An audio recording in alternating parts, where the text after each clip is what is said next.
Assalamualaikum warahmatullahi wabarakatuh. Innal hamdalillahi wassalatu wassalamu ala Rasulillah nabiyyina Muhammad ibn Abdullah wa ala alihi wa sahbihi wa mawalah, amma ba'd. Para pecinta Al-Qur'an yang dirahmati Allah Subhanahu wa taala, alhamdulillahi rabbil alamin, kita berjumpa kembali di dalam pembelajaran kajian ilmu tajwid. Dan pada kesempatan ini kita telah sampai kepada pembahasan yang terkait dengan bacaan qalqalah.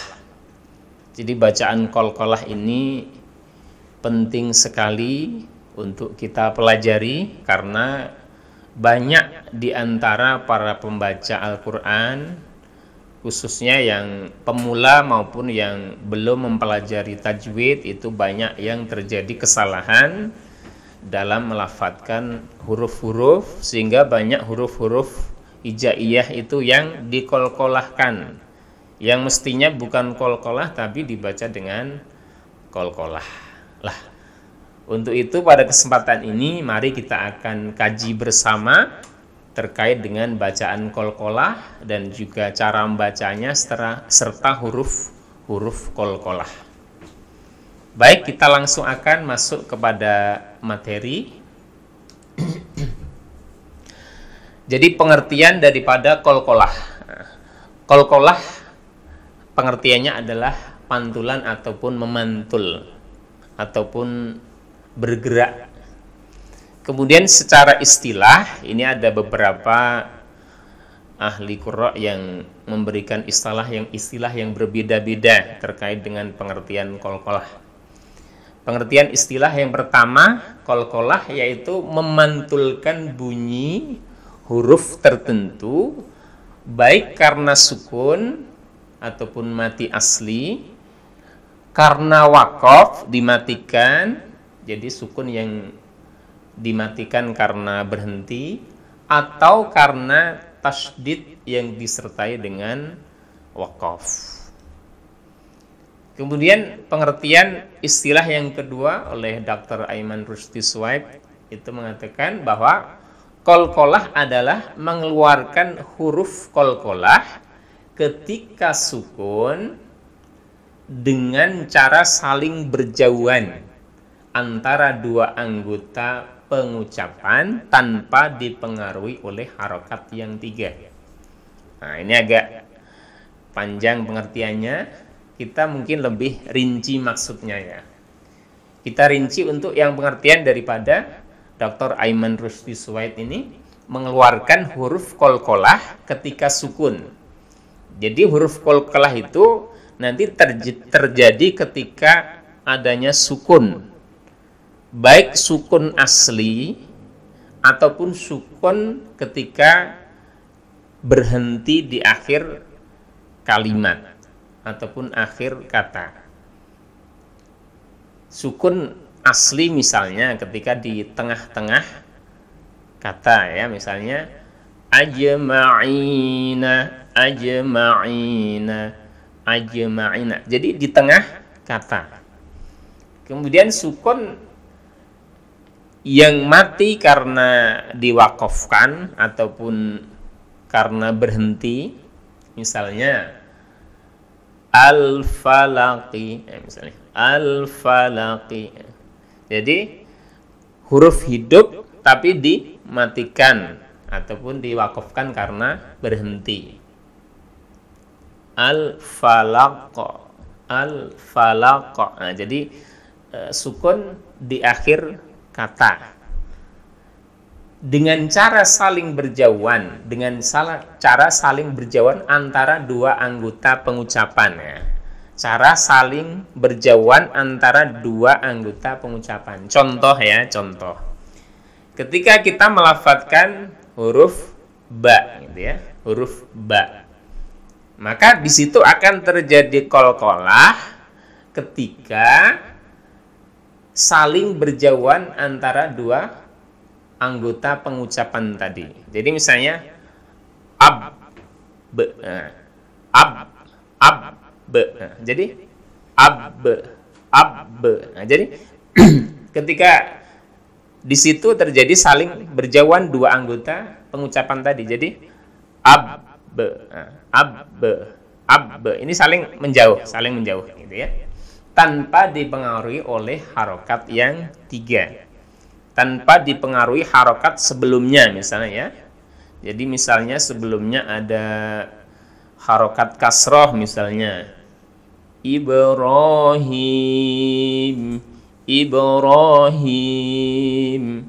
Tidak dipengaruhi oleh harokat sebelumnya. Bukan karena harokat sebelumnya kasroh kemudian qalqalahnya seolah-olah dilarikan ke huruf i. Ibrahim, bukan ya. Jadi tidak terpengaruh oleh harokat yang tiga ataupun harokat sebelumnya. Ya, kita akan lebih langsung paham ketika kita nanti masuk kepada contoh-contoh dalam pelafatan qalqalah. Baik, berikutnya huruf qalqalah itu ada 5 huruf ya. Jadi ini ahli qura Ibnu Jazari itu membuat singkatan huruf qalqalah dalam kalimat qutbujadin. Jadi ada huruf qaf, kemudian to, kemudian ba, jim sama dal. Jadi ada 5 ya.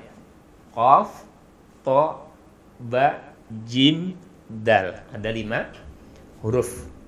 Nah, kita di Indonesia itu akan lebih mudah ketika dengan bahasa-bahasa kita ya. Bahasa kita bisa disingkat di sini dengan kalimat baju di toko atau baju di toko. Baju di toko gitu ya. Ko. Jadi ada 5 huruf sama ya, ba, jim, dal, to sama qaf. Yang atas qaf, to, ba, jim, dal sama hurufnya 5. Hanya permasalahan perbedaan singkatan saja karena kita warga Indonesia itu lebih dekat dengan bahasa-bahasa umum. Baju di toko gitu ya. 5 huruf qalqalah.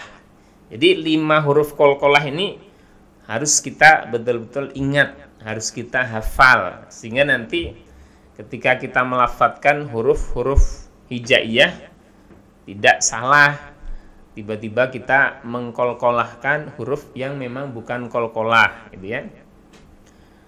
Contoh itu yang sering terjadi kesalahan itu ketika misalnya kita melafadzkan ayat-ayat pada surah Al-Fatihah yang sering kita pakai untuk sholat itu ya. Ihdinas siratal mustaqim. Nah, kita sering mendengar ihdi ya. Haknya saja dikolkolahkan. Ihdi. Ada haknya itu. Nah, itu keliru ya. Jadi jangan sampai kita salah lagi terkait bacaan yang bukan kolkolah, jangan sampai dikolkolahkan. Ihdi ya. Haknya itu nggak ada ya. Ihdinas siratal mustaqim gitu ya. Lagi dalam surah Al-Fatihah juga sering terjadi kesalahan, misalnya ghairil maghdubi. Nah, itu yang sering terjadi di maghdubi. Itu kadangkala kita sering mendengar maghdubi, ada h-nya itu. Nah, itu bukan qalqalah ya, ghain itu bukan huruf qalqalah. Sehingga jangan sampai kita baca dengan qalqalah. Ghairil maghdubi alaihim waladdallin. Jadi jangan sampai jangan, karena bukan huruf qalqalah. Baik, berikutnya, nah di sini kita akan masuk kepada pembagian qalqalah. Jadi qalqalah itu dibagi menjadi dua bagian. Yang pertama namanya qalqalah sughra. Qalqalah sughra ataupun qalqalah kecil. Maksudnya penekanannya tidak begitu kuat, pantulannya tidak begitu kuat, gitu ya maksudnya. Qalqalah yang berada di tengah kata atau tengah kalimat dengan adanya sukun asli. Cara membacanya dengan memantulkan suara dari makhraj hurufnya dengan pantulan tidak begitu kuat.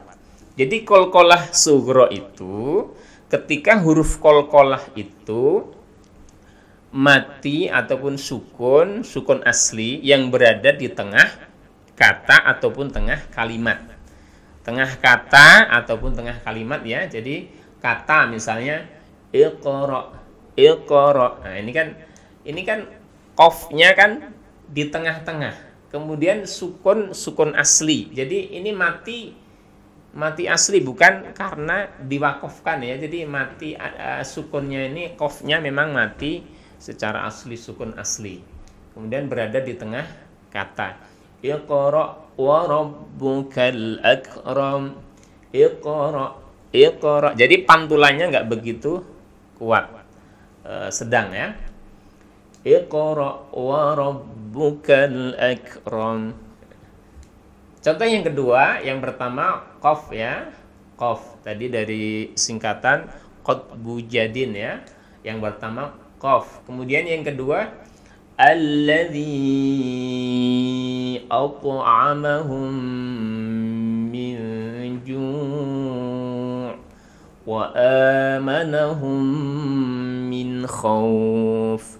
Jadi di sini ta-nya berada di tengah kata ya, berada di tengah kata. Kemudian ta di sini ada sukun asli. Jadi ini mati secara asli. Sebelumnya bukan huruf hidup, nggak ada harakatnya. Jadi ini mati secara asli dan berada di tengah kata ya. At'amahum min ju'in wa amanahum min khauf. Ya. Kemudian contoh yang ketiga tadi qaf, ta, kemudian sekarang ba ya. Abdan idza shalla. Abdan idza shalla. Abdan.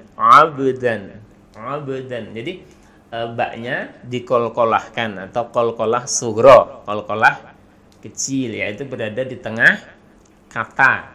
Ba-nya mati secara sukun asli ya. Abdan idza shalla.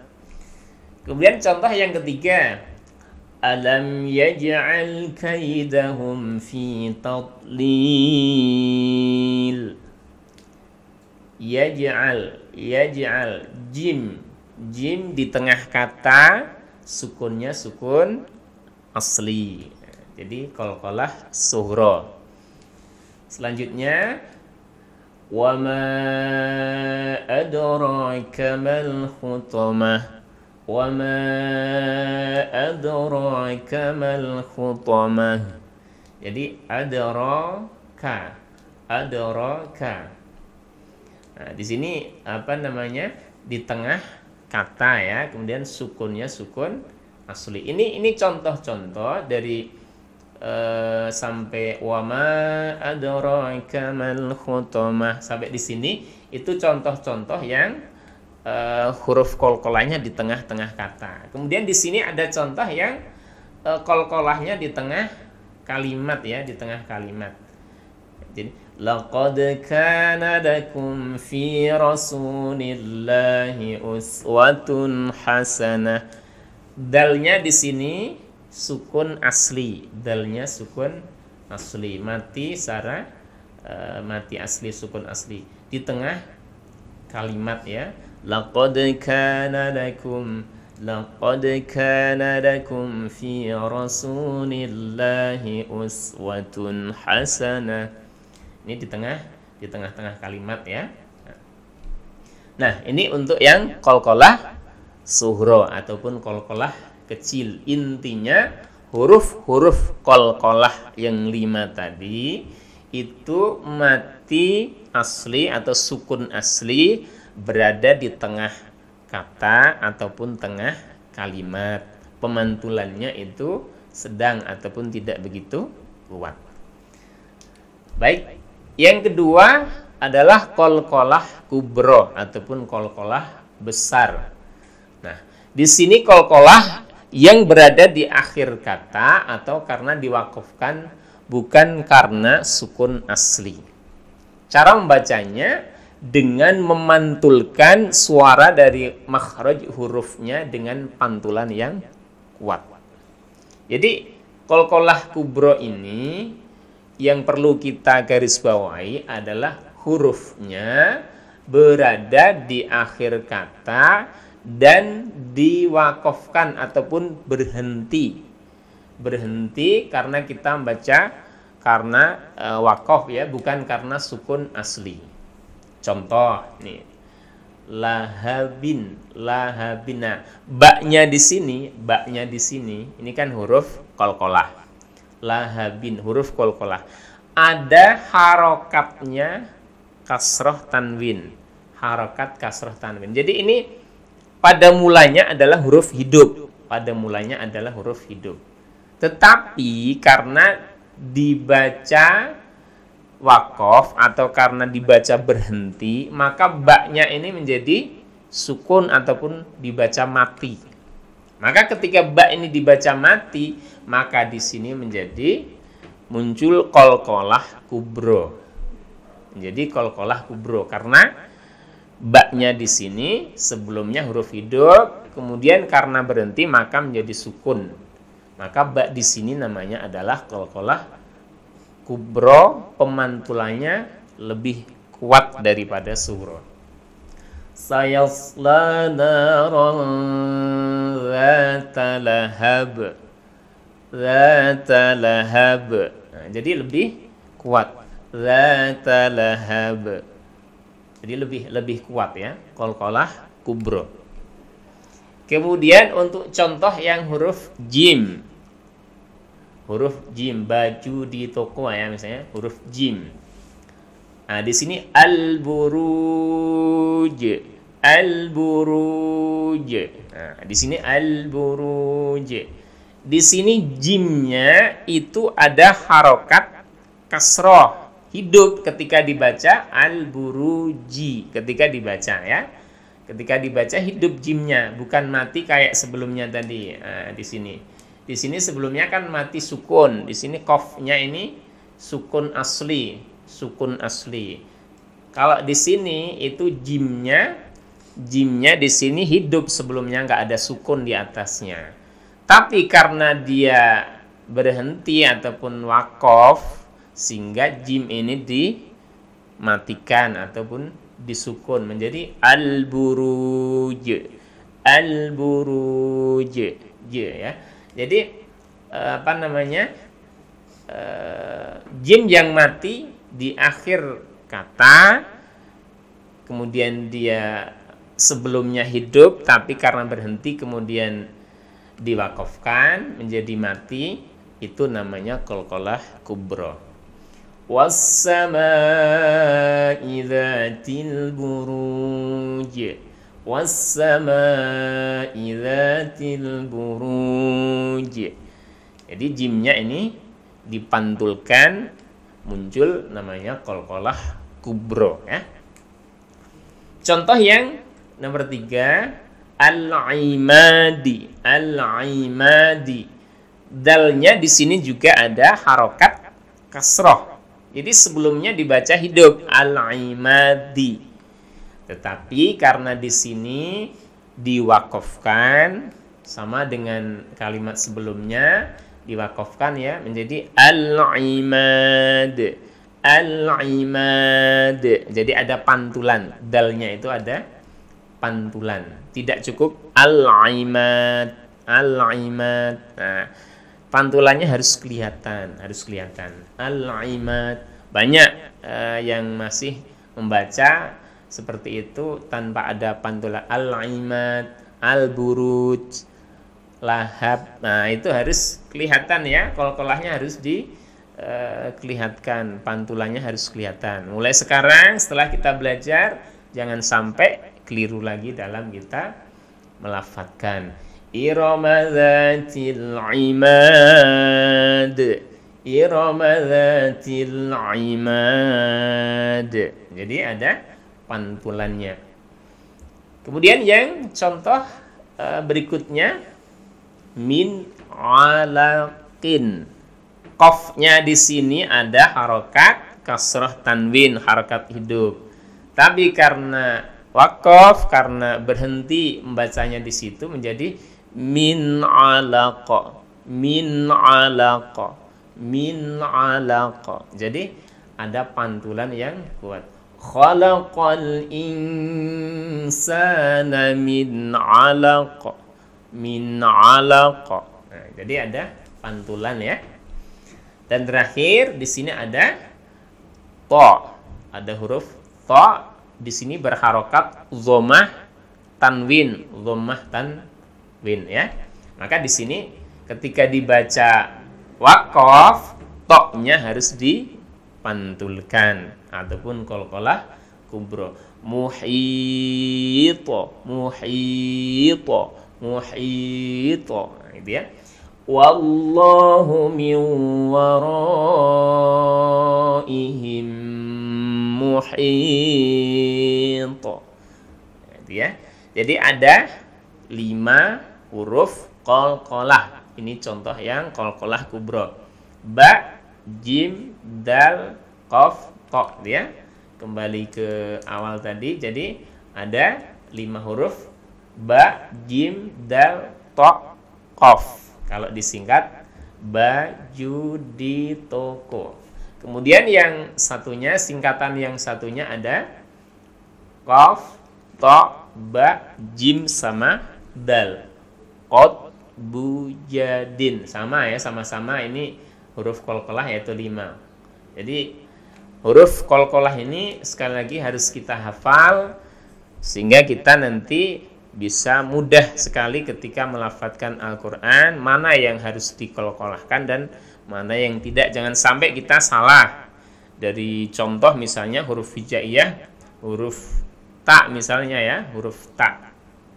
Huruf ta kalau kita sudah tahu bahwa itu bukan kolkolah, maka ketika kita membaca Al-Quran dan ada ta mati, kita tidak akan mengkolkolahkan huruf ta.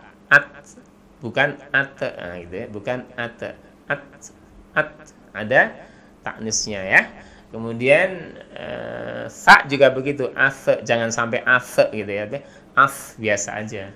Kemudian zal, yang sering zal itu juga sering pada dikolkolahkan ketika membaca mazmuma, mazmuma, kadang mazmuma itu zal bukan kolkolah ya. Jadi sekali lagi ketika memang itu bukan huruf qalqalah, jangan sampai kita membaca dengan qalqalah. Cukup kita batasi pada 5 huruf qalqalah saja yang kita baca secara qalqalah. Jadi intinya 5 huruf ini harus kita hafal. Dengan sangat mudah kita menghafalkan, yaitu dengan singkatan baju di toko, ba, jim, dal, to, qaf, atau qad bujadin, qaf, to, ba, jim, dal. Baik para pencinta Al-Quran, jadi itu untuk bacaan qalqalah ya, kita pelajari pada kesempatan ini. Mudah-mudahan bermanfaat, dan mari bersama segera kita praktekkan dalam kita membaca Al-Quran secara baik dan benar, sehingga dengan itu kita akan mendapatkan pahala yang besar, hikmah yang besar dari Al-Quranul Karim. Demikian, Assalamualaikum warahmatullahi wabarakatuh.